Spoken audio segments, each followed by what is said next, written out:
Hi everyone, I'm Jacqueline. I'm the project coordinator here at Team Pain, and welcome to the Dallas Public Input Meeting. Feel free to send your questions over. I'll be monitoring the questions and we'll toss it over to Tim at the end of the meeting. Just a reminder that this meeting is going to be recorded and we're going to post it online with the survey after the meeting is over. So if everyone can just keep their mics on mute while the meeting is going on, and if you have any questions, just please shoot them over in the chat. And we'll introduce David Mills, who is the City of Dallas Parks and Rec Senior Architect for the project. So thank you, Jacqueline. Good evening, everyone. It's 6:04, and we'll get the public meeting started for the Bachman Skatepark. As Jacqueline said, my name is David Mills. I am with the City of Dallas Park and Recreation Department, and I'm the project manager that's been assigned to this exciting project. Let me start out by thanking everyone that's in attendance. Obviously, you all are very interested in the skate park, and we know that you'll provide us with valuable input for the design team as they begin their design work on the skate park. Bachman Park is located in Council District 6, which is represented by Councilmember Omar Narvaez. Council District 2 is also represented by Councilmember Jesse Moreno. Council District 2 has a presence in the park at the Recreation Center. And I believe that Councilman Omar Narvaez is on the call with us. So, Councilman, would you like to say something? Hi there. Yeah, thank you. And thank you everybody for joining this really exciting start to, well, I won't say start, but the next phase of what we need to do to get the skate park open. As you all know, the skate park funding was approved by the voters in the 2017 bond election, which I'm very thankful for. And I'm just so excited for us to have this initial meeting now for us to get the design phase going and get this skate park built and open sooner rather than later. So thank you all. Thank you to all of you advocates who were out there fighting for this many, many years ago, but also thank you to each of you for hanging in there with us, knowing that the money was there, but just having to know where the project was when it came to the years that we have in order to spend the bond money. But once this is all said and done, we're gonna have a big old giant ribbon cutting and a ton of skateboarders and folks that will have decades of fun that they'll be able to have with their family and friends at the Bachman Park skate park. So thank you. And also I want to give a big shout out to our District 6 Park and Rec Commissioner, Mr. Timothy Dickey. Without him, not very many things would happen very well in District 6 Parks and Rec. And then I think I see President Calvert Collins Bratton on the call as well. Thank you to her for her advocacy and helping us across our entire park system. So thank you, everybody. I'm going to shut up now so we can get to work. Okay. Well, okay. Couple more things. Mr. Narvaez did mention Mr. Tim Dickey and Ms. Calvert Collins Bratton. I don't know if they wanted to say a word before we turn this over to Tim. Okay. This is Tim Dickey. I would just like to also welcome our District 2 rep who came in. Fania Mondell is here as well. District 2, there she is. Okay, just wanted to make sure Fania, everybody knows Fania, she's great. She is, and Tim, I'll follow you. Daniel Wood is tuning in from District 7, although via Wisconsin. So that's how committed the park board is to building a world-class skate park in West Dallas to serve not only the citizens of Dallas, and hopefully folks will come to Dallas to support the skate parks. And I was even doing some research on Team Pain while I was in Colorado last week, checking out some skate parks there. So we need to match or beat some of those skate parks. So they're pretty awesome in Colorado. They really value their skaters and that community. So I think we can beat them. So there's a challenge, Team Pain. Yeah, well, we're the premier builder in Colorado. We built like 35 skate parks there, and we're currently working in Thornton. and we're building a kind of different style skate park there that's kind of hybridized street course, bowl, and a pump track built together. And so that project's a lot of fun. So thank you so much. That's awesome to hear that the council members are aware of recreation in the community, and they understand the importance of any type of recreation. That it's important. So I just wanted to start out with the meeting. My name's Tim Payne, and I have to recognize some of my friends in the industry that put Texas on the map. It's specifically Dallas, Texas. Those guys were always in the 80s. They were at all the skateboard contests. And back then it was primarily vert contest that was global at the time. And I was the person that was building the ramps for all the events back there. So, Todd Prince and Jeff Phillips, Ken Fillion, and John Gibson, we would all see each other on the road. And, after a couple of years, they started coming to the contest with the "Don't Mess with Texas" stickers on their helmets. And it was just really a cool way to show how proud these people were that came out of Texas and what strong individuals they were. So Craig Johnson is another person that, is really a notable guy, along with Dan Wilkes, Mike Crum, John Comer. And he was, had an amputee leg, and he skated with a prosthetic limb. And he skated better than a lot of the regular pros. He was so healthy, had great cardio, and could stay on his board and do awesome tricks. He passed away a few years ago, God rest his soul, but he was a real inspiration. And then Chris Gentry, he was like, him and Mike Crum were the kids that came out and, went pro at an early age, and they were just a lot of fun to hang around with. So that being said, I remember back in 1984 seeing the clown ramp that was at Lake Bachman.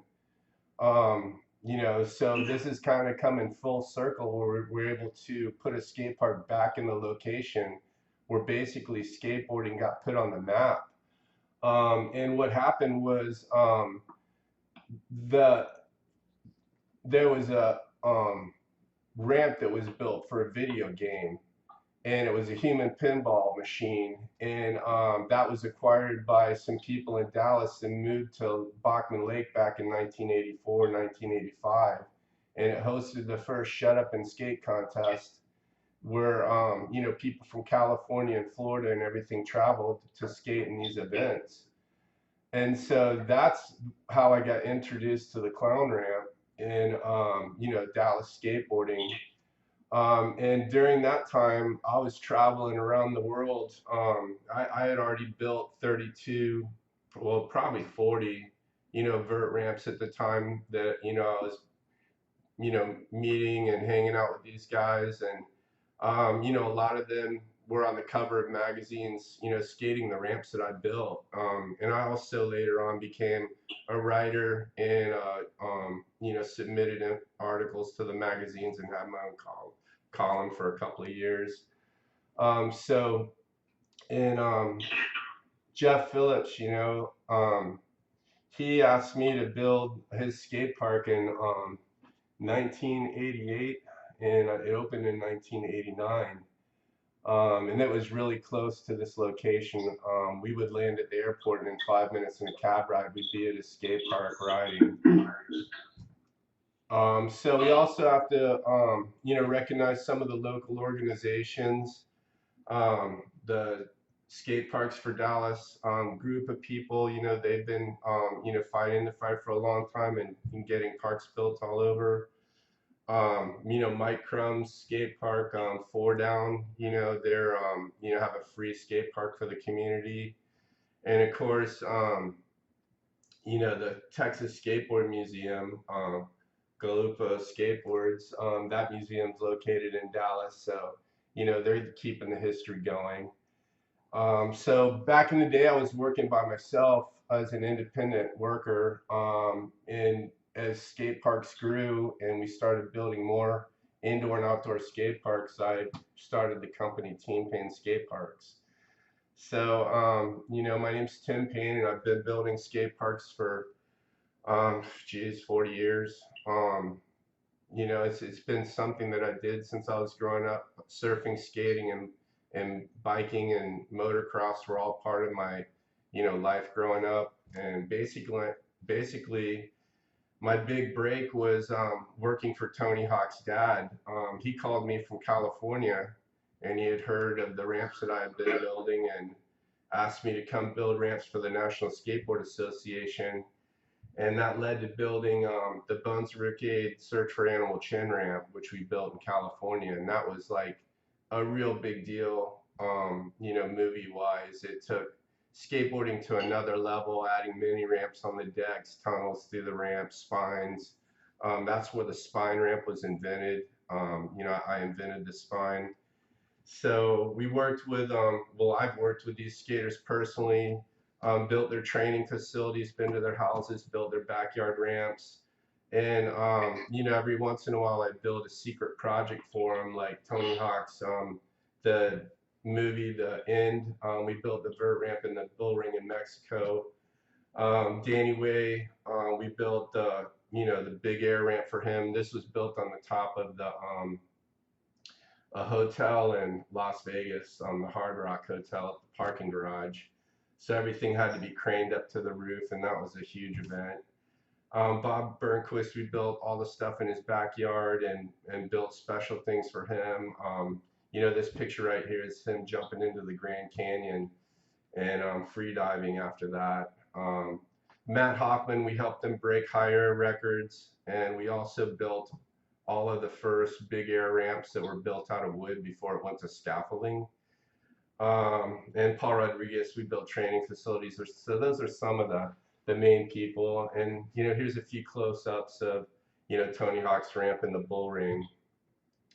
Also, being in the industry, we worked on every film production for Jackass, building some, stunts for them and obstacles and stuff, all the stuff that you pretty much saw in boats or filmed in the lakes or wakeboarding or stuff like that, that was done, in Florida on some of the lakes that our friends, are strong in the wakeboard industry and have private lakes. They would come down here and shoot and film on their property. So the Plinko wall and, the full pipes were Tony Hawk and Matt Hoffman jumped into the lake in chicken suits, and the world's smallest full pipe where they, rode it with a little mini motorcycle. Those are just a few clips. I was also the lead designer and builder of the X Games from 1999 to 2006, building some of the biggest vert ramps ever built in the world. So our product has been on the cover of many magazines, most recently the Thrasher magazine that just came out a couple of years ago. And we were in the Wall Street Journal and Time magazine. We've been in some school books, and we've been asked to do publications for Shotcrete magazine and our quality control and mixed design for concrete. So our crew, our company is comprised of all skateboarders here. So everybody has an input on our designs here in the office. We get a lot of feedback. All of our crew members actively ride, and still compete in contests themselves. They feel like they're giving back, to the community by the work that they do. They really love it. And they know what they're doing, and we feel that it's easier to teach a skateboarder or a bike rider construction than it is to teach somebody that knows construction how to skateboard or bike ride, and skateboard wheels are so small, you feel every little dimple in the park. That's why it's so important that it's smooth. So a lot of our riders are sponsored by companies or have decks out, like this is James Hedrick and this is Conspiracy Skateboards out of Colorado. That's his model. And Kurt Baker, he's one of our crew foremen. He's got a board out.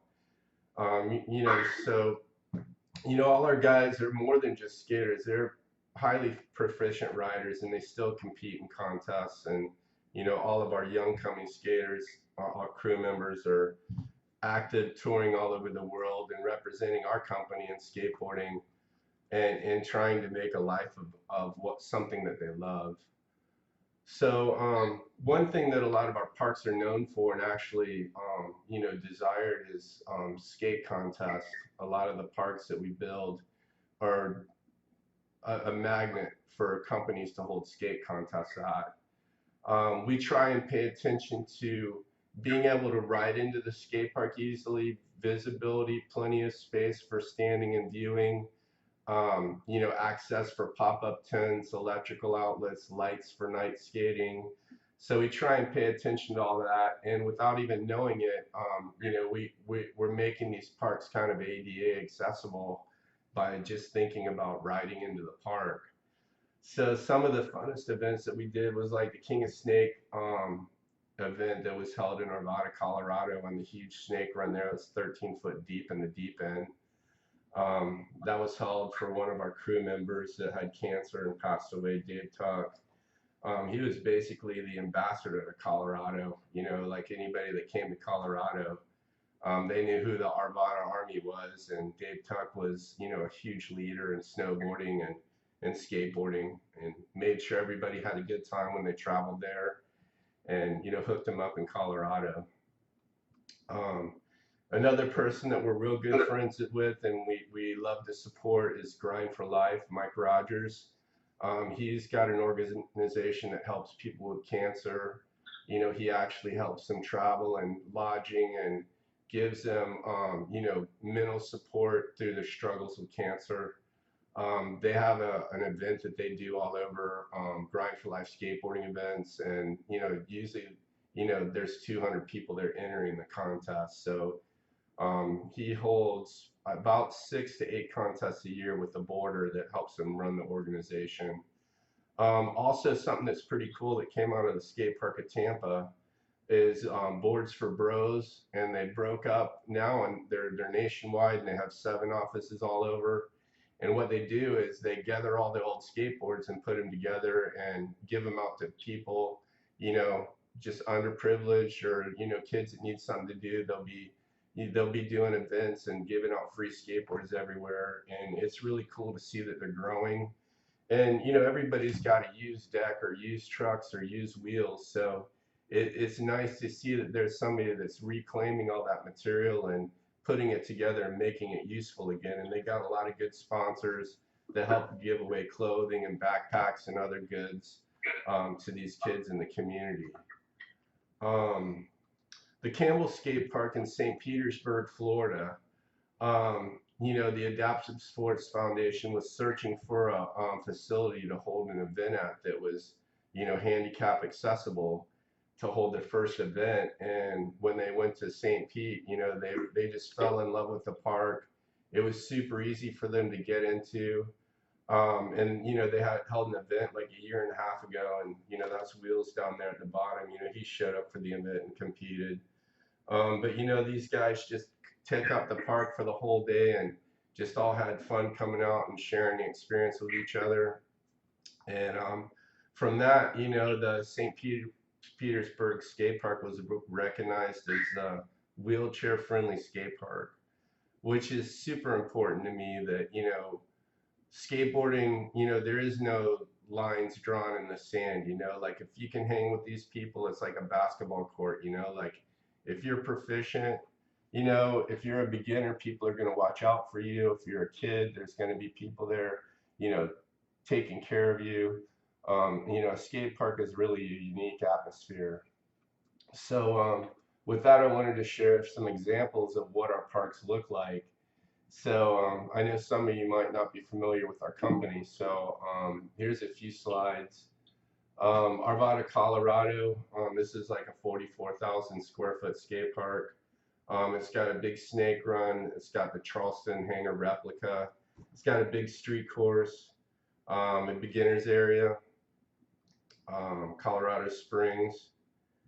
This is a 40,000 square foot skate park with flow bowls, big bowls, little bowls, and a really cool street course. There's some, amazing footage coming out of Colorado Springs. Like every day there's a couple of kids there that are just blowing up right now, turning pro. Charleston, South Carolina. This is a 30,000 square foot skate park with a street course that's basically 350 feet long. This is a park we just completed last year, Frederick Skate Park. And one thing that's unique about our company is we're constantly looking for, things that we can incorporate into the skate park. So about a half a mile down the street was a ranch called McDonald's Farms, and it has nothing to do with McDonald's hamburgers. But I met the owners there, and they had 15 full pipes, lined up on their property. And I was like, "What are you doing with those?" And he's like, "We're gonna scrap these." And so I asked him if he could donate them to the project. And so they loaded them up on the trucks and brought them over to the skate park and dropped them off. So I mean, this is pretty common for us to get in-kind donations towards a project. And thank you so much, Frederick, Colorado, for making that donation possible, and having the paperwork to accept it. And it was just really cool seeing something that's not normal to see in a skate park being reused. We just finished a project in Virginia Beach, Virginia. This is built on a water reclamation storage facility. It's got a street court plaza on top, a little snake run street course, and a cool little 9-foot bowl. This is St. Pete, the skate park that we're talking about. People really love the street course because it's low and flat and has a good plaza style to it. This is Lakeland Skateboard Park. This is in Florida. And this has a really cool layout to it where there's a lot of event space and green space for a lot of people to watch. It's got 2 seating areas with fans and shade structures. It's got concessions when you enter the park, vending machines. And all of these parks are free to the public. They're open. There's no fences, there's no gates, and they're just controlled with a signage. Golden, Colorado, this has a really cool street plaza in it. And the cool thing about this skate park is it's kind of built on 2 properties on each side of a street.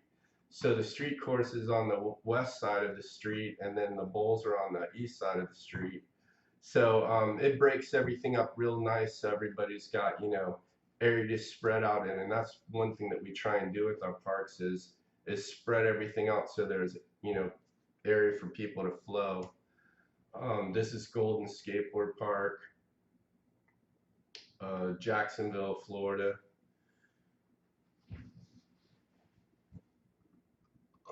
Another park in Virginia Beach. So we'll get on to identity. So it's our mission and our challenge to make every park unique. We feel that there needs to be something there at the park that's fun to ride, that kind of separates the park from someplace else. So we try and design special features into the park and make them custom. We also bring it in with color concrete and acid staining. So this is an example of a park that we did all acid staining in the park. This is like a street flow design. Here's a few more pictures of Virginia Beach, Woodstock Park. This is Frederick Park, where the Art Society in Frederick, they paint all the mailboxes and electrical boxes around town. And so they wanted to bring that into the skate park. And so they got 3 artists to get involved, and they designed the center feature and did all the painting at the park, which adds an interesting element. It's something that you don't see a lot, because normally we don't really encourage graffiti or painting at skate parks. And that's one thing that's pretty cool is, like, if you notice the pictures of our skate parks, you won't see graffiti in them because people respect them so much. So that's one thing that we're really proud of too, that the work that we do is appreciated and people aren't putting their stamp on it. The skate parks, we make them look unique. We add granite features into the park. This is Lafayette Skate Park, where the city public works yard had a bunch of flagstone. So we got like 35 pieces of flagstone incorporated into the park. There was also a granite facility down the street where we got scraps of granite and built a little skate area called the Granite Garden. So, we try and break things up and make it different. This is just some examples of different granite pieces. We're like to do brick stamping. We can get different patterns, and these aren't real bricks. Real bricks have a deep grout line and they fail. This is a hardener that we put on. It's a powder and a coating that goes on the top that densifies and hardens the concrete to 7,000 psi. So you're starting out with a 4,000 psi product, which after it cures, it normally cures out about 4,500 or 5,000. And then you put this on top of it while you're pouring it. And, the grout line is real thin, so it just makes a nice noise when you're rolling over it. It's real safe to fall on, and it just adds another interesting element in the park. We like adding unique features, tunnels and pool coping. In Breckenridge, Colorado, the museum down the street had 4 200-year-old mining carts, and they had one that they couldn't fit in their museum, and they asked if we could in any way incorporate it into the skate park, and we're like, sure, we could do that pretty easy. So we made a manual pad out of the railroad cart and cemented it into the ground and put a protective coating on the metal to protect it. So one thing that is really cool about our company that I don't think that any other company has really done is we've been involved in some really unique projects, recreating the past. This is the Athletes Olympic Stadium in Canada. And so this is the entrance that the athletes would come in and out of the auditorium, which after it closed down, it was a perfect skateboard spot. And it was basically skated for years and years and years. So it became a historical feature, and the city actually moved this to a permanent location. But we contacted the engineer and got the plans for it and asked him if we could reproduce it in the United States.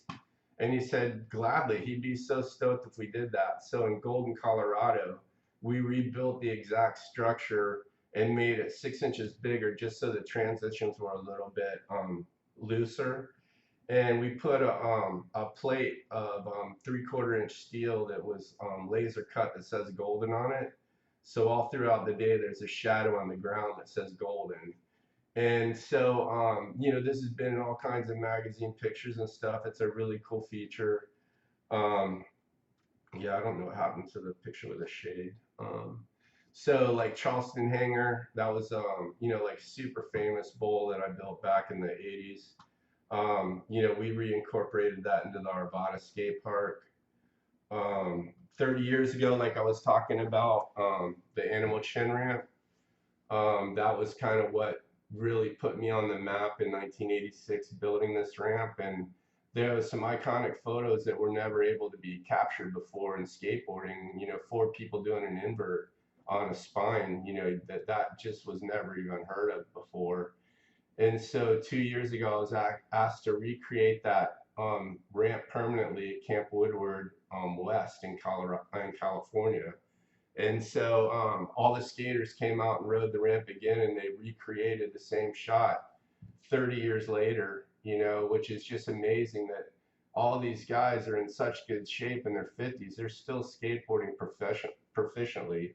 And, these guys are, 15, 16, 18 feet in the air, still taking falls like kids, and still, living the life of a surfer and a skateboarder, which is really awesome.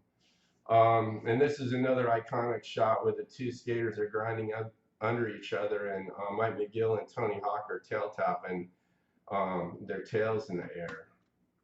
So that same year, I flew to Hawaii and built this mini ramp, which mini ramps were just starting to come around really strong.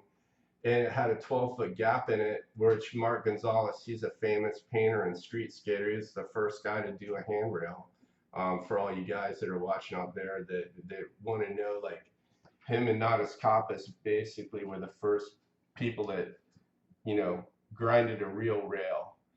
So, you know, he was also a real good vert skater. And at the end of the contest during his final run, after skating for over 2 minutes, he tried jumping the channel, and it wasn't really even a channel. It was just a, you know, a gap in the ramp that was 12 foot 4 inches apart. And he smashed his shin into the side and jumped back on his board again and then made it. And the whole place just erupted.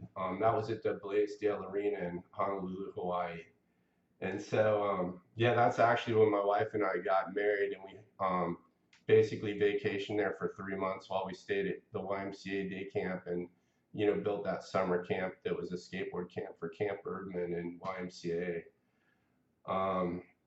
So I got called up 2 years ago, 30 years later, to recreate the Y ramp on the beach in Waikiki. And that was so much fun because they did this without telling anybody. They did it secretly. You know, they got permission from, you know, the hotels, and they got permission from the city, but they wanted to keep it secret so there wouldn't be like super huge crowd there. And so, you know, people would just be walking by, and we're on Waikiki Beach, you know, like right around the corner, right by the Hilton Hotel. And we're building this ramp, you know, on the beach. And people are like, what are you doing? You know, we had like forklifts and gradles out there and, you know, light towers and stuff. And so, you know, this ramp was built to just recreate that moment.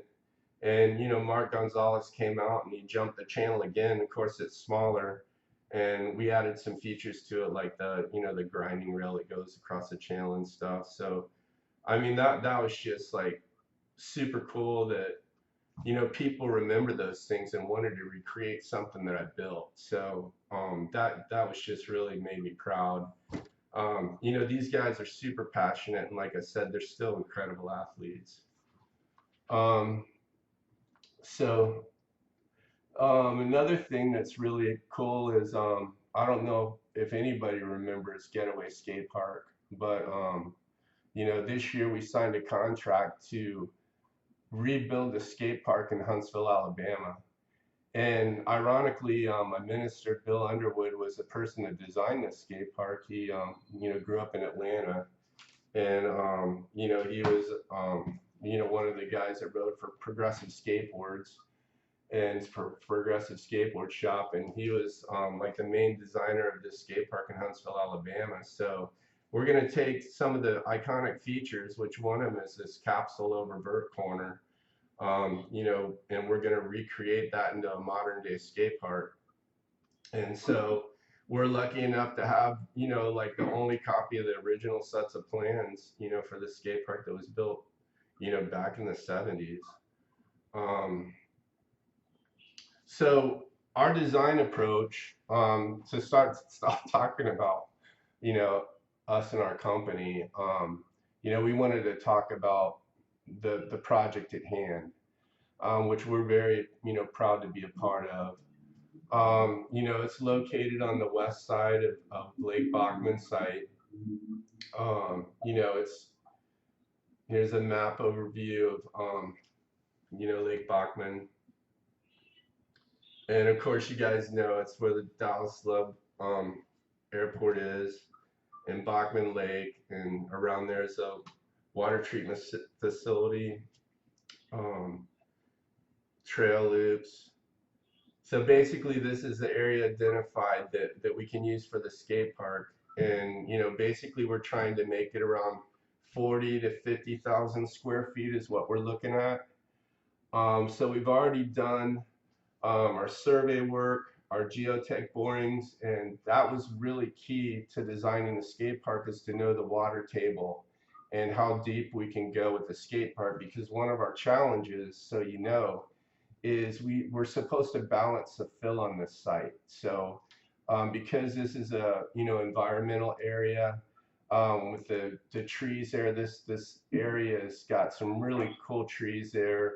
It's got the dam, it's got the you know, the storm area, you know, for the water. to run out. So, this is something that's really important for us to get everything right from the beginning. So we have all our survey work, we got the borings, and we got the geotech report, and everything's looking super good.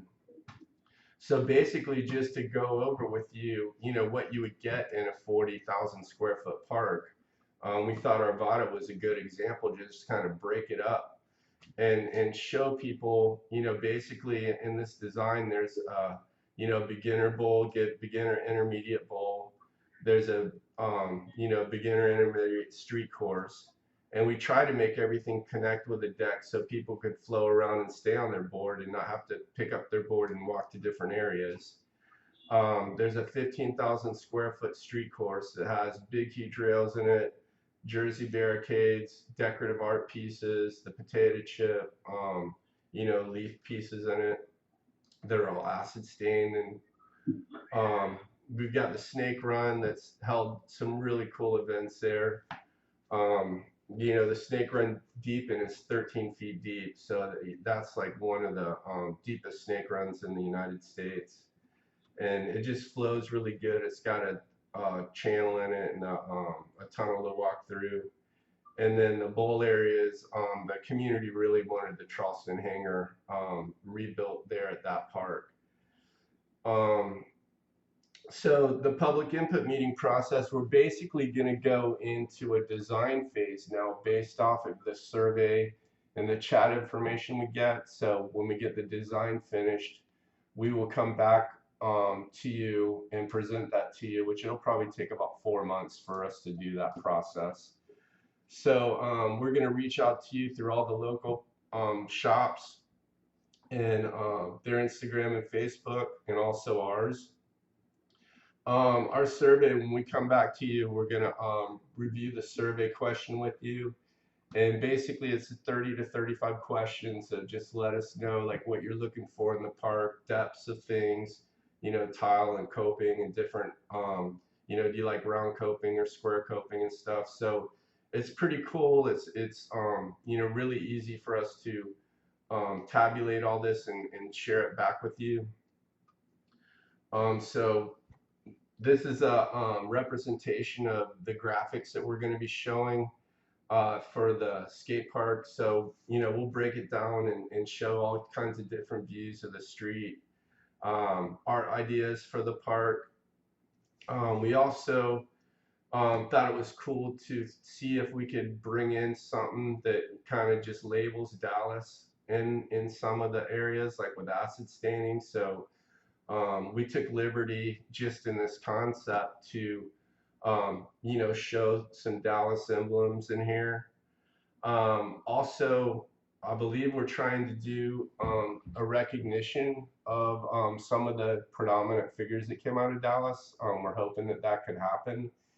And so, in some of the marble pieces, we can get sandblasting done on them and different kind of laser cut etching and stuff. So we were thinking, there's all kinds of possibilities for the, the art that we can do in here. So we'd be looking for suggestions on that. There can be indentions in the skate park and, acid staining. So, that's going to be some of the stuff we're going to be covering in the next meeting. We'll be looking at different ideas and, kind of going through what feels good for the city of Dallas and what the look is that you'd be looking for the way that we kind of decorate the features. And so, we were the first company to put color concrete in skate parks. The first skate park we did was with color concrete was in Aspen. And, when we were meeting the city engineer, we were chatting with him about, snowboarding and, we were out there working and he's like, you guys are wearing sunglasses, right? You got to remember the altitude here. And we're like, well, why are all skate parks white? They should be color so it's not so hard on your eyes and you can see a depth of field and everything. So we asked him if it was okay if we solicit people for, donations for color concrete. And Davis Colors donated all the color concrete for the park. The city donated $30,000 worth of boulders from Public Works to be seating elements around the park. And one of the city council people let our crew stay in their vacation property. There was an 8-bedroom mansion that had like 2 jacuzzis and 2 living rooms and 2 kitchens, and it was on the side of Aspen Mountain. And Public Works in the summertime, they don't use any of their machinery. So, for like clearing roads and backhoes and stuff like that. So they let us use all their equipment for the project. So guess what? That made the skate park that much bigger. And so that's the kind of thing that we offer as a company. We're looking for ways to work with the community. So some projects it's not possible, but to me anything's possible, and connections are everything. So we really enjoy working with the community. So Riley's going to be sending everybody in the chat log the survey, so they can click on it and fill it out. We're also going to email it to everybody so they have it. This meeting is being recorded, and we're going to post it on YouTube for a week. So everybody can send it to their friends that didn't get to watch the meeting tonight, so we can make sure everybody's included. In the survey, there's plenty of room for people to, write, as much information as they want. And you can always contact us here, tim@teampayne.com. If you, have any questions or want to talk further about the project. So at this time, we'd like to open it up for questions and answers. If anybody has any questions about the project. Tim, I've been kind of going through the chat and everything, and a bunch of people have mentioned they'd like to see a tribute to Jeff Phillips. Even possibly recreate the bowl from the private park from the early 90s. Oh, yeah, the one from inside the wooden skate park? Not sure. Mm-hmm. Yeah. Yeah, it's probably Rapid Revolution. Yeah, that would be amazing. That bowl was so fun. We could actually put it next to something else, because eventually, part of the fun of riding that ramp was transferring into the spine ramp. So we could put it next to something. That'd be a perfect beginner's bowl, really. Yeah. And then a similar W to what they used to have at Eisenberg's. Oh, Well, yeah. like the pyramid that was in there, like the flow of that pro course. Oh, It was really good. awesome.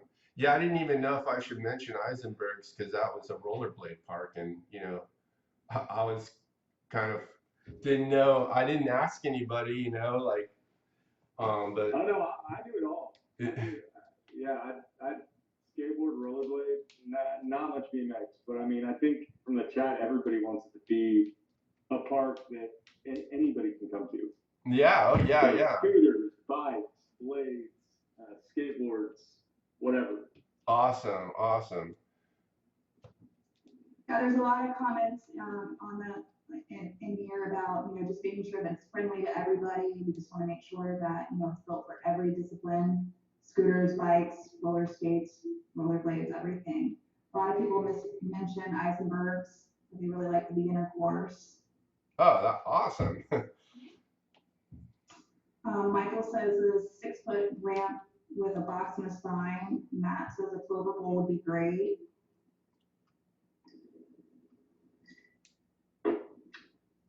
Like a decently long mini ramp area, like 32 feet or, 24, 32, 48 feet, something like that, where, 3 feet, 4 feet, it's easy for kids and has enough room for enough kids to kind of just be all along and going back and forth and trying to learn. Yeah, so basically we're trying to build a little bit of everything in this skate park. We're going to try and build a beginner's area with a beginner street course and a beginner bowl. We're going to build a pretty massive plaza. We'd like to take at least a third to 50% of the size and build, a really nice street plaza, real modern. And then, we always feel it's important to have transition in there. we believe nowadays to don't build the bowls too deep, make them fun for everybody, like in the 10-foot, 9 to 10 foot range, so they're really fun to ride. We would like to see a snake run go in there. So, a lot of those questions are in the survey. So please, everybody, get those surveys to your friends so we could, see the comments, and that'll help us validate the design that we're working on. And, it'll help us actually design the skate park for your area and your needs, because everybody, everybody's city is completely different, and we don't want to build anything that you already have in the area currently. We want to build something that adds to the skate parks that you have in the area, but it makes it unique. So everybody wants to go to different skate parks in the area, and also we want to make it event worthy, so this park can hold events.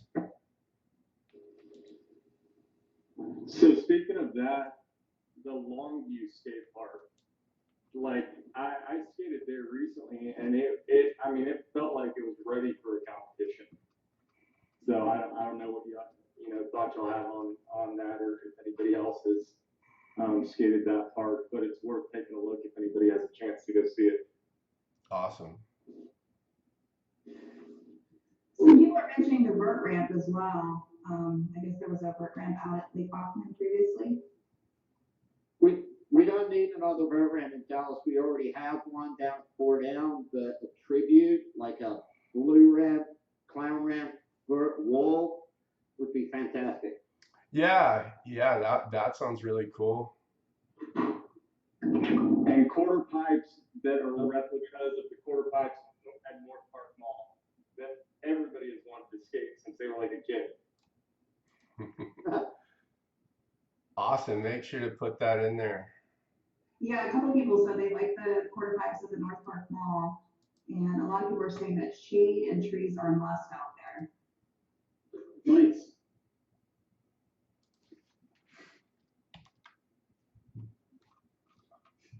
Tim, I also, in terms of bowls, I like what you're saying. A clover bowl, I think, would be unique. We don't have that many here.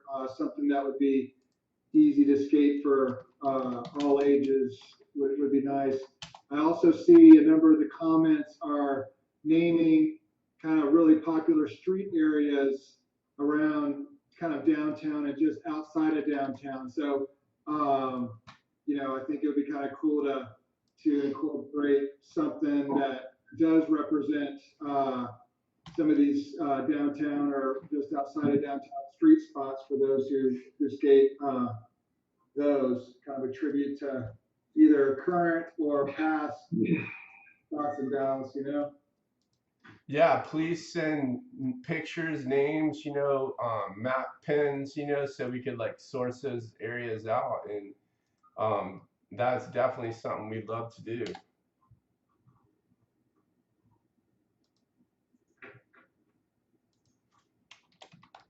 So a lot of people that are fans of the colored concrete.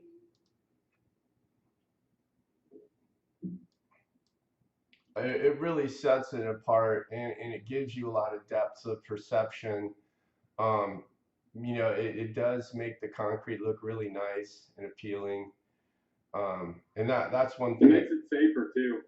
Yeah. I mean, there's an article just out about the Olympic skate park and just the difficulty of not being able to see textures or see depth or anything like that because it's all monochromatic.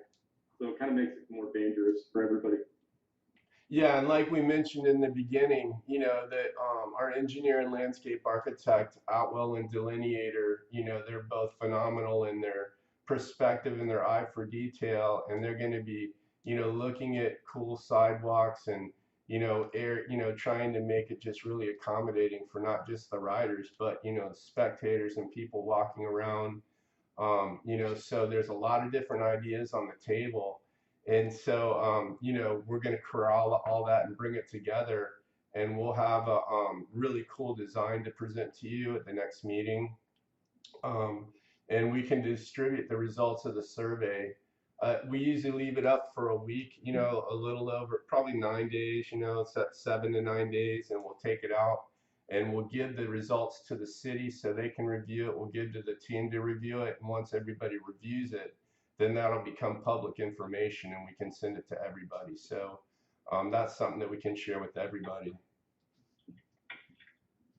You know, whether it's public art or I'd love to see I'd love some of those colorful ramps and bowls that you all had. I'd love to incorporate some local artists, especially from the communities that surround Bachman Lake, because they're very diverse. And it would be a great way to get them involved in the construction and the excitement about the park. Think about, you know, the helicopter shots when we see, what do they show? Every Dallas Cowboys game or anything, they show downtown, or they show the stadium. They don't show things that are iconic in the city. So I encourage you to think about what's going to, you know, for people who are outside of Dallas or maybe coming, and they could show this because it's next to an airport. So thinking about like the City of Dallas logo, somebody suggested a Texas shaped bowl. I mean, that is really cool, and it's going to really set this skate park apart. Sorry, I'm on the Dallas Skatepark bowl at the same time. So. Okay. It's all remember. What's up? Hey everybody. So basically, Great idea there. But we've been talking with the I can't remember the department, but that's in charge of the arts projects for those projects that are funded by the bond. You know, there's a certain percentage of money that is allocated for art, kind of above and beyond simply the project itself. And so we were talking with David about perhaps, you know, really kind of moving along with that art component real time, so that not only Tim and Team Payne could design art within the skate park itself, but also kind of incorporate whoever that artist is in that aspect of it to kind of work real time. And so all of that is incorporated at the opening of the skate parks. I know sometimes those are delayed, but it sure would be cool to have all of that kind of going along parallel, so that we could really make something, to your point, iconic, that would be really represent Dallas. Yeah, well, we also Great idea, Clinton. Great idea. Yeah, we also have to remember to just follow the process, though, where you know, basically we're going to be working with the owner and you know, identifying places in the park that can be used for art. And then, you know, once we get permission to move forward with that, then we kind of got to move like one step at a time, just to make sure everybody's on the same page. You know, so yeah, you know, people got ideas and there's artists, you know, send your ideas, but we can't make any, you know, promises at this point, you know, on what or how much or where it can be. You know, we have to kind of get the base design in, get the landscaping in, get the sidewalks in, and pick out areas of the park where, you know, those accented pieces, you know, can be, you know, done correctly. So, you know, we love art, and, you know, but we just got to kind of follow the plan and management, and the owner's going to give us direction on what, when, where, and how, you know, as the design moves along. So I just wanted to make that clear. And Tim, I would like to just piggyback on something Calvert said. When she mentioned the helicopter shot, something occurred to me, as you might consider in the design, is that thousands of people every day are going to see this. Yeah. Because of the light rail line that goes right next to it, and then the airport, the airport runway. They're going to be seeing, people are going to be seeing this coming in on Southwest Airlines jets right below where they come in. So something that visually stands out from the air might be a really interesting thing to consider. Awesome. Potentially maybe like a bank wall in the shape of Texas might be something fun to play with. Awesome. Yeah, please send in all those designs ideas, you know, we'd love to play with it. And also, there is a possibility in the future that a pump track's going to be added to this, not this project, but in the future.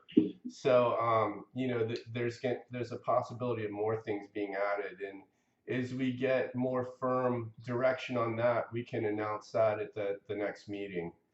So we'll have a lot of, you know, responses and answers and direction in our next meeting to tell you exactly where we're heading with the skate park design. And then from that, we'll have another survey and get more feedback and more buy-in on the project, just so we're on the same page with everybody.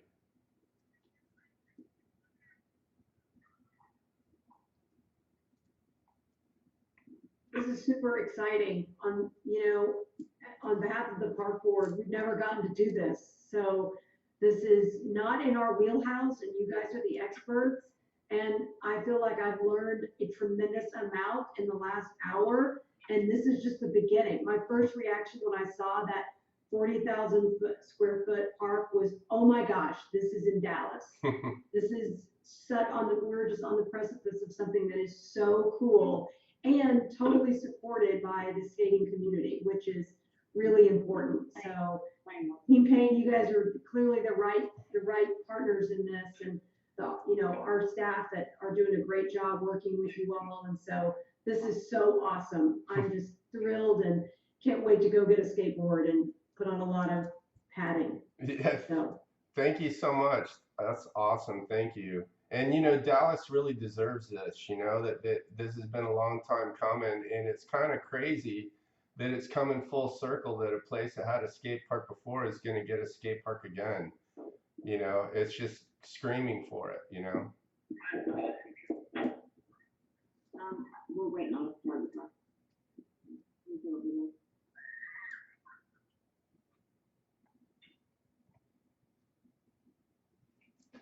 Does anybody else have any other questions?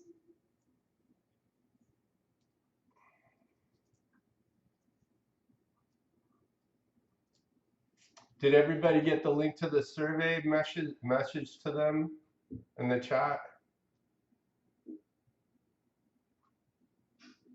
Here, we just sent it again. Okay.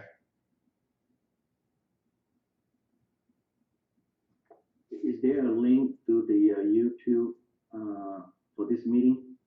Well, Not yet. yeah, we have to know where to go. Yes. We will post it. We'll send it to you guys.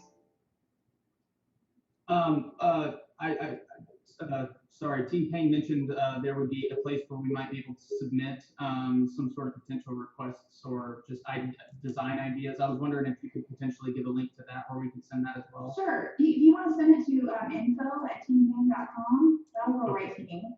We'll make sure that Tim gets it. Awesome. Thank you. Uh-huh.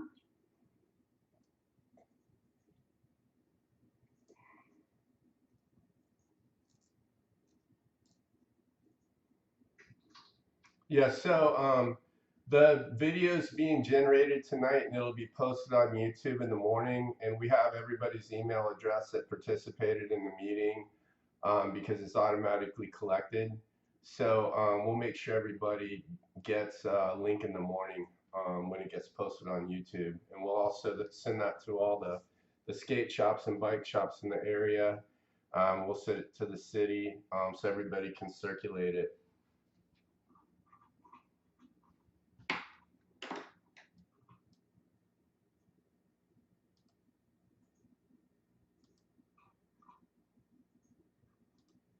So, does anybody have anything else to add? I do. How are you, Tim? Good.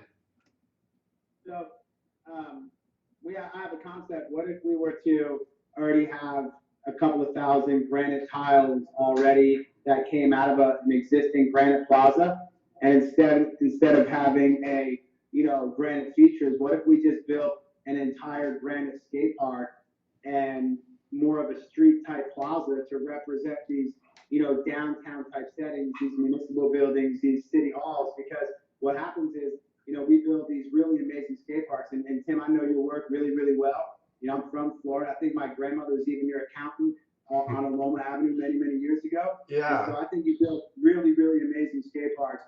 I think also what happens is there's this whole genre of 90% street skateboarding, and really this $6 billion industry is 90% street, actually 97% of street skaters.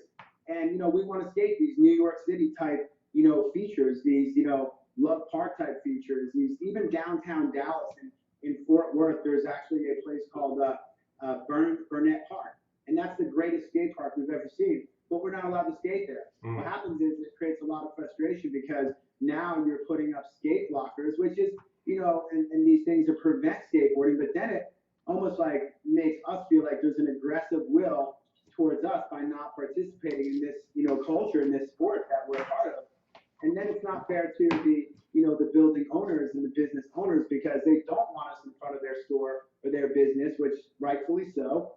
And so then we have these, really amazing skate parks, but then we don't have these modern day, infrastructures that we can get when we go downtown Dallas. And I can tell you right now, if somebody went downtown Dallas, they would see a group of skaters skating some granite ledge down some stairs, without transition, where it's just a street plaza with nothing but street plazas. And they're building these in California.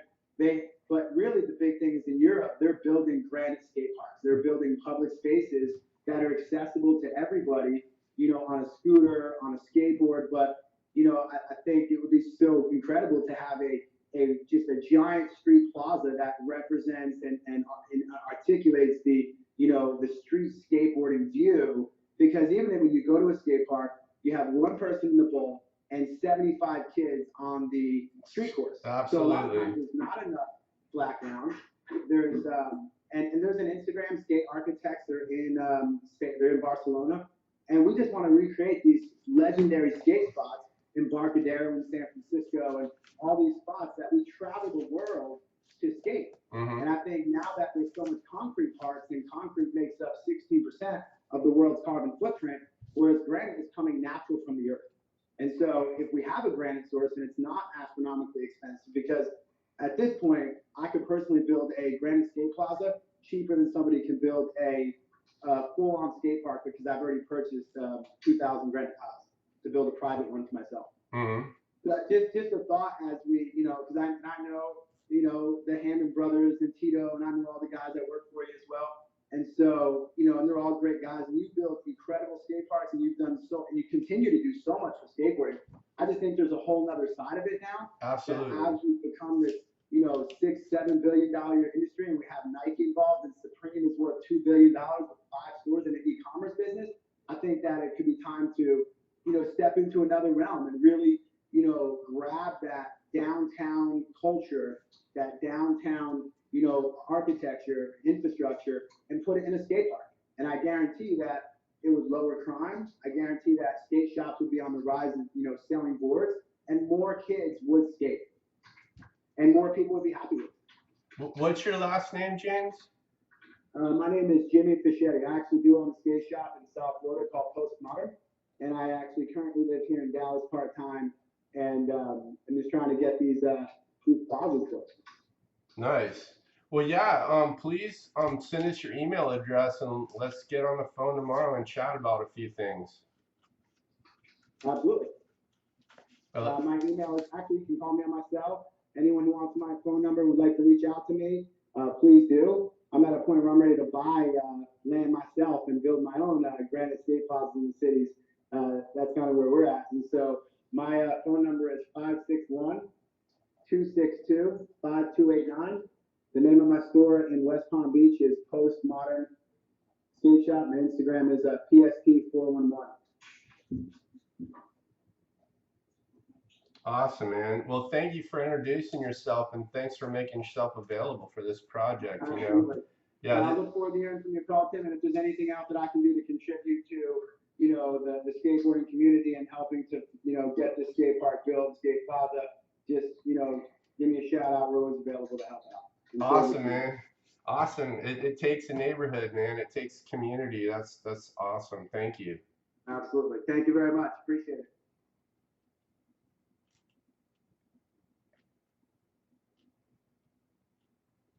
So, if there's no more further comments or anything, does anybody have any other questions or comments right now at this point?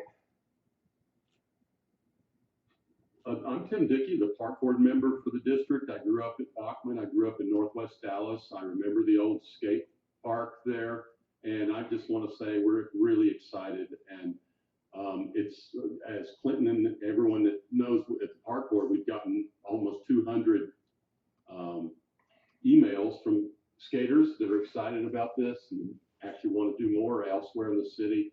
So this is a really exciting, wonderful thing, and I just really want to thank you and everybody involved in the project, because this is going to be an enormous thing for all of Dallas. Thank you so much. I agree.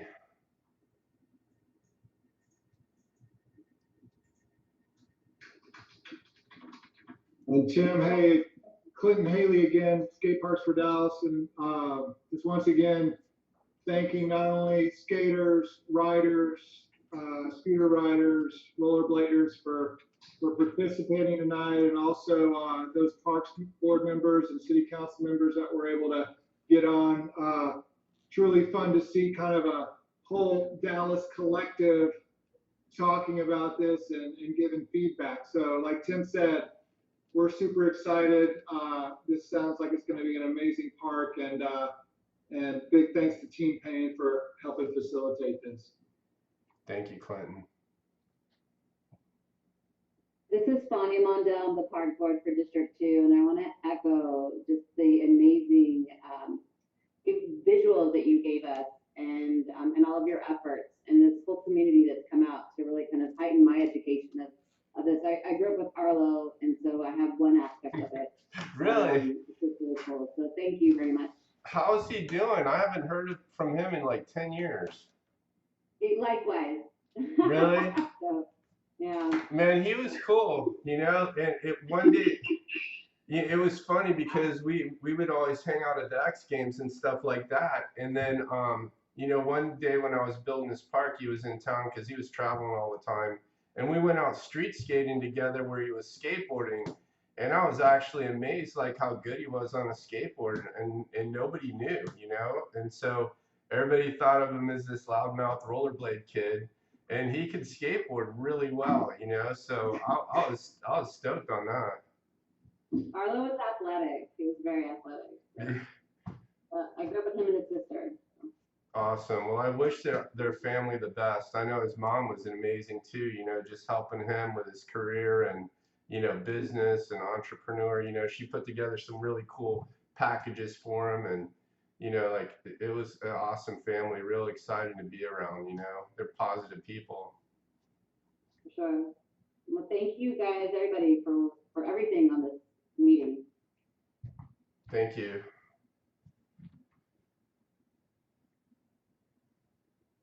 So yeah, it looks like we had a really good turnout. There's a lot of people here. So we're looking forward to getting the surveys back, getting all that information together, and putting it together and starting to design the park. So we're real excited.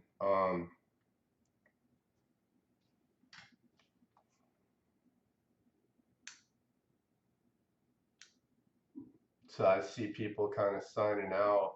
Does anybody else have any other questions?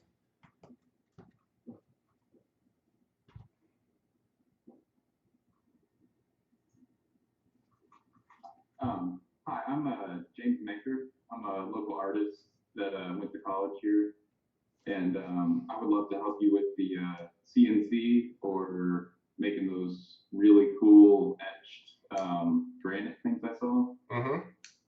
I used to work with water jet cutters, laser cutters, all of that. So awesome. Any of that is right up my alley. Yeah. Oh, that's great. You know, that's such a cool job, you know, to be able to lay it out, you know, on the computer and see it all getting cut and formed and everything. That's really an art form. Yeah, that's my forte for sure. Yeah, so you know, it'd be nice to catch up if there's any new technology or any new stuff that's coming out, because you know, everything in engineering and stuff like that is always progressing. So it'd be cool to see what's new with the machines and stuff and what else you can do. Yeah, and you know, I know and work with most of the CNC shops around Dallas. So as far as that, you know, if you're trying to have it done locally, I'm your guy for that part of this. So what we find is different areas of the United States have different colored granite, because, you know, unless it's really, you know, somebody really wants black or something like that, and we have to truck it in from states away. We usually get black and red granite in Colorado and gray granite anywhere on the East Coast. And, I mean, is there any granite quarries in the Texas area? Like what colors of granite are in Texas? I think there used to be one, but I go to the granite shops, and they have it from all over. So Yeah. Well, one thing that we always do is a lot of people are doing like the monuments and headstones and street placards, where we're using the large pieces, and we try and get them cut as large as possible, where they're 13 to 14 feet long, 4 to 6 inches thick. So I don't know if a lot of people know it, but it's actually more expensive to polish the granite than it is to cut it, quarry it, and ship it.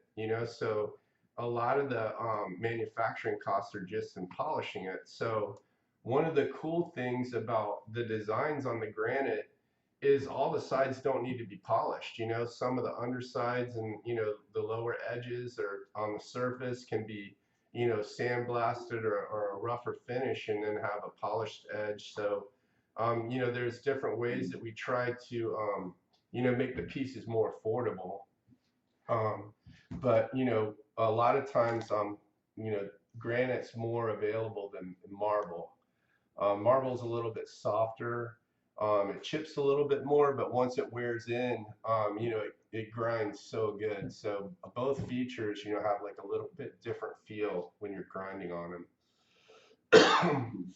But yeah, that'll be fun to research, what's common in the area, because really shipping costs on granite pieces, it kind of, like I said, the shipping is almost as equal to just the cutting of the granite and the polishing. So sometimes, so you always need machines to load it on the truck and unload it. So all this cost, the closer we can get it, the cheaper it usually is.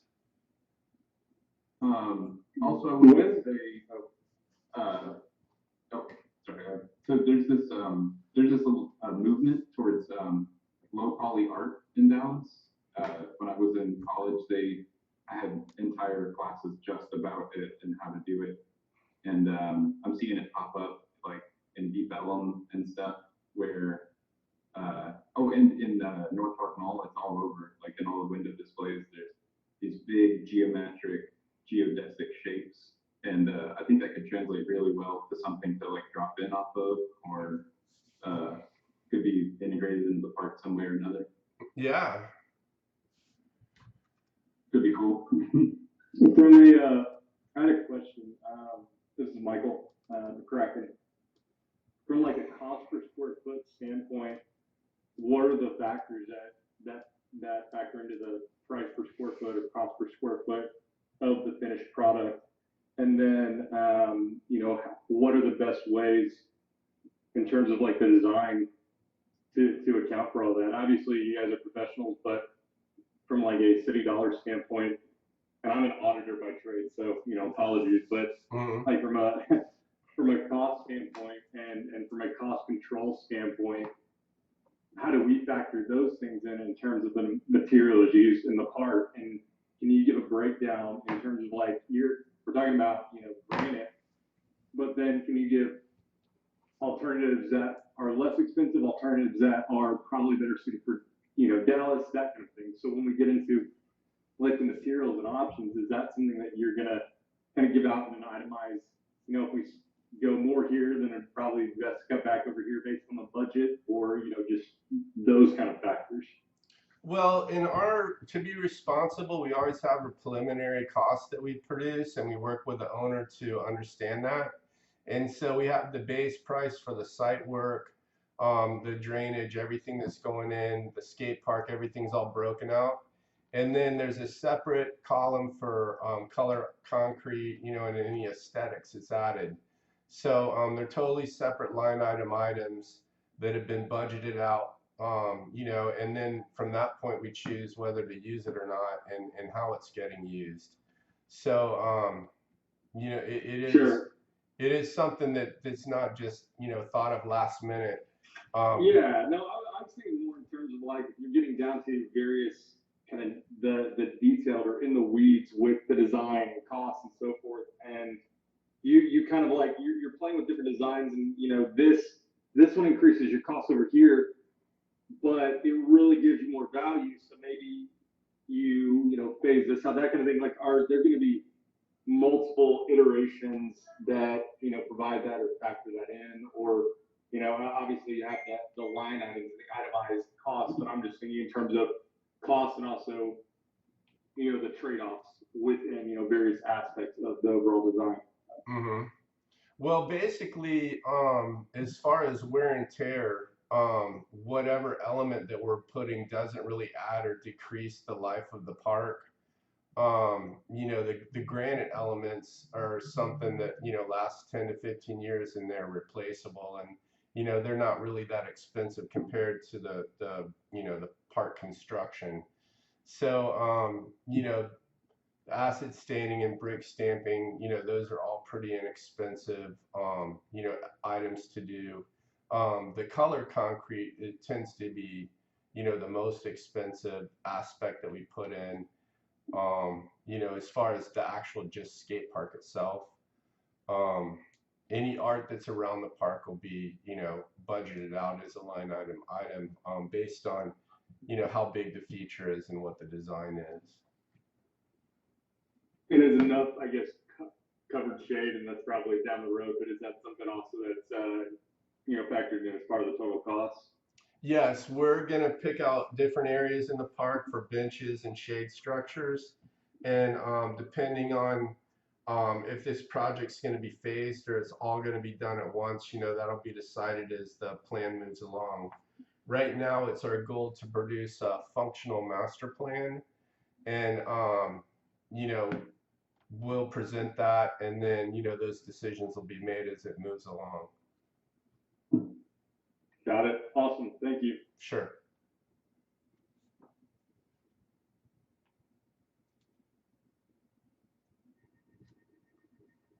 So I just linked the survey again for everybody, and just to remind everybody that we will have the meeting up tomorrow on YouTube that you'll be able to watch. So please share that with your friends, anybody that wasn't able to attend or missed any portion of the meeting. Please, you know, go watch the meeting and fill out the survey so we get your input counted. And the park department will put out links on our website and also social media, so that anyone visiting our website can have access to it. We'll send it to the council members as well, and they'll post it on their pages if they choose. Great. Thank you, Tim. Sure, thank you. You know, when the guy was talking about the different elements, I was trying to pull up those pictures of the Philadelphia airport, because they've got a really unique marble feature that's built in there. I have them somewhere and I just can't find them. It's been driving me crazy for a minute because I know I have them. But really, it's like this big roll in with the channel and a full pipe, but you can't ride it, you know, but parts of it are skatable, and it's still there. So I know exactly what you're talking about. You know, as a skater going through malls and going to different street areas, there's just items that are art, you know, and items that are just built, you know, that people don't even realize they're totally rideable. So basically, I look at skateboarding, you know, like parkour. You know, like those guys are going around cities looking for things to ride, and that's what these skaters and bikers are doing. Every town that you travel to is a new challenge.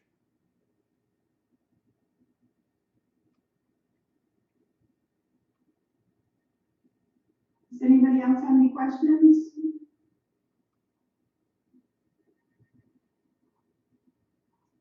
Do you start with a 3D model? Do you like, you know, work in SketchUp or? Yes. Yeah, we start building the project in you know, different 3D programs. Yeah, so we start building the skate park right away as a 3D model.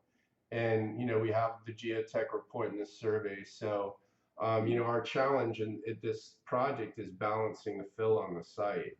So that's going to be, drainage, stormwater, making sure, everything's, in a flood situation, everything's going to be safe and, drain properly. And we're going to stay well away from the dam. And we're going to, build the skate park we're going to try to not affect any trees with the skate park design and use the topography of the site to build the skate park into the site. Awesome. Okay.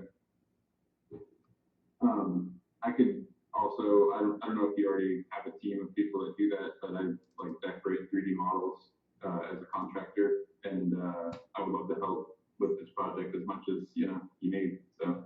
Okay. Yeah. Send us your information. Yeah, I will. All right. Nice to meet you. Thank you. Yeah, good to meet you too, man. Tyler, right? You think? Yeah. Well, I'll have those pictures the next meeting of that airport. It's insane the way it looks.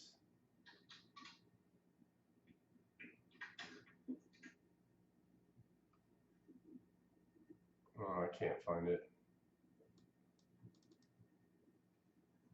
Here's some historical 22-foot tall full pipes that were in the desert. It's amazing driving along and finding those laying around in the road. One of the places that we've been to a couple of times in Leadville, Colorado, it's at a 11 or 12,000 foot elevation. You got to climb in the side of a water spill off, and they're full pipes that are in the side of the tunnel where they capture all the water for storage for Denver. And so in the summertime we go up there and ride those pipes. So full pipes are a lot of fun.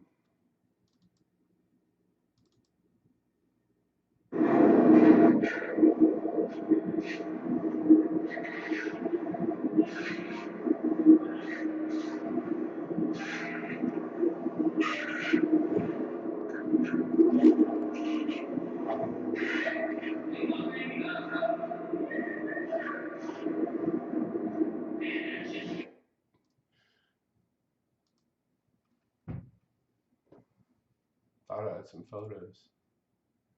Okay, well, yeah, please, we captured all the chat. I think we had a really good meeting. Thank you everybody at the city, so much for the council members and everybody like the Parks Department being here. I mean, I think that's such a credit to your, to Dallas itself that you cared enough to join the meeting. A lot of times it's just the riders and, maybe one representative from the city. So this is really cool that there's so much support. That really shows that, Dallas is a marvelous town, and there's a lot of caring people there. So this project is going to be amazing. And, thank you everybody for tuning in tonight and taking time out on a Tuesday to join us at this meeting. I know there was quite a few other, David Mills and I found out that there was quite a few other meetings happening simultaneously tonight. The Bachman Lake neighborhood community, they had a meeting tonight where they couldn't attend. So we're going to make sure they get this video and give them all the information that we can. So, everybody that was at this meeting, if you could just share, your experience here and, with everybody else, it only makes it stronger. So thank you, everyone. One thing I did want to just ask or mention as a caveat, can you please give extra consideration to those of us who actually live here full time and are born and raised here and are local? Just, speaking for those of us that have lived here our whole life, obviously all opinions are valid, but those of us who live here full time and are raising kids here, that's my primary priority with this park, is that generation going forward can use it. And again, those of us who were born and raised here and actually live here full time. So thanks again. I appreciate all the effort, all the hard work, and y'all just taking the time to walk through this with us. I know folks like myself have craved something like this since we started skating back in the 90s. So thank you. Yeah, and this park will be designed and built for the Denver area. We're not building this for people in California, or we're not building this to get in the magazine. Dallas area. Yeah, we're not building this, for, people to get in the magazine or something. We're building it for this community. So, that's why your input is so important, and your participation at these meetings are so important, that we basically get the area correct for exactly what you guys want and what you need. And so, like I said, that this park is unique, and it doesn't take away from the other parks that are already there. It's actually, part of the parks in the Dallas and the greater, Dallas area. So it becomes part of the I think the park system. variety and how y'all incorporate the local areas is what I think a lot of folks in the chat were saying. It's plays from different nuanced, conversations that were going on, just like the variety of parks y'all have done and really catering to the local area and the square footage and so forth. I'm impressed. I think a lot of people are looking forward to see what you all come up with. Thank you. Yeah, we'll be looking forward to feedback. Thanks again, y'all. I appreciate it. Absolutely. Thank you, guys. Well, if there's no more questions, we'll give everybody like another minute. If there's no more questions, I guess that'll be it for this evening. Does anybody else have anything else?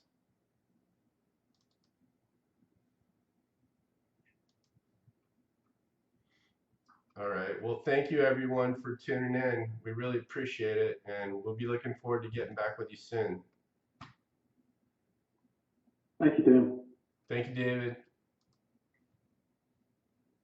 Thank you, Tim. Thank you.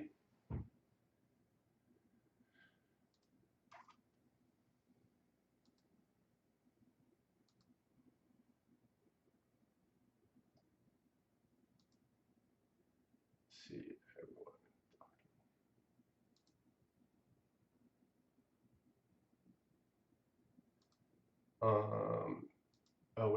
Wait, the chat. Here we go.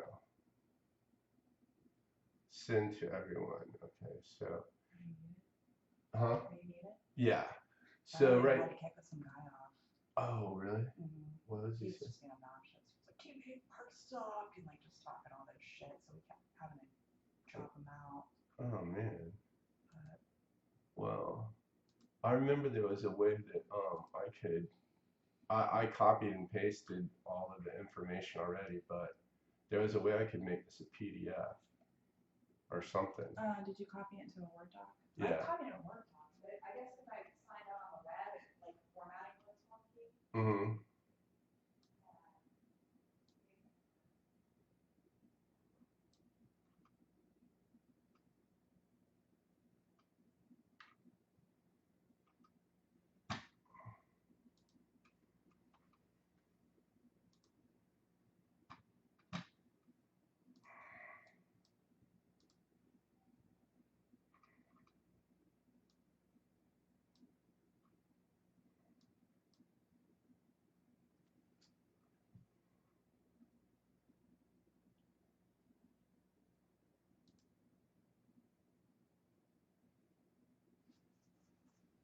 A street plaza would make a lot of people not come. Yeah, some people were like, oh, street plaza. Some people were like, no, fuck a street plaza. We want Bert. We don't want Bert. Like, it's all over the place.